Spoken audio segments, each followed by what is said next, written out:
প্রভু জগন্নাথ দেবের রথযাত্রা। এই রথযাত্রার দিন মহাপ্রভু রথে চড়ে মাসির বাড়ি যান। কিন্তু প্রশ্ন হলো, এই মাসি কে ছিলেন?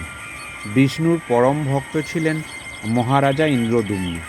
শ্রীক্ষেত্র নামে তিনি একটি মন্দির নির্মাণ করেন। এই মন্দিরটি বর্তমানে শ্রী জগন্নাথ ধাম নামে পরিচিত। স্বপ্নে দেখে সকালবেলা নদীর থেকে একটি নিমকাঠ পেয়েছিলেন এই রাজা ইন্দ্রদ্যুম্ন।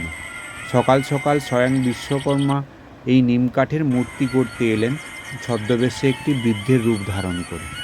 কিন্তু বৃদ্ধের ছদ্মবেশে স্বয়ং বিশ্বকর্মা মন্দির নির্মাণের সময় তিনি একটি শর্ত দিয়েছিলেন 21 দিন যাবৎ ওই ঘরের কোনো দরজা খোলা যাবে না। কিন্তু মহারাজের ধর্মপত্নী গুন্ডিচা দেবী অত্যন্ত কৌতূহলের বশবর্তী হয়ে দরজা খুলে দেখলেন অসমাপ্ত মূর্তি এবং কারিগরও ওই ঘরে নেই। রাজা ও রানী অর্থাৎ ইন্দ্রদ্যুম্ন ও গুন্ডিচা দেবী দৈববাণীর আদেশ মতো এই অসমাপ্ত মূর্তি পূজা করলেন এবং এখান থেকেই হলো গুন্ডিচা মাসির বাড়ি।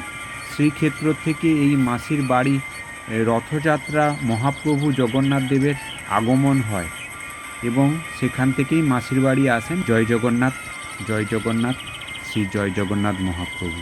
এবারে বুঝতে পারলেন যে মাসি কে ছিলেন।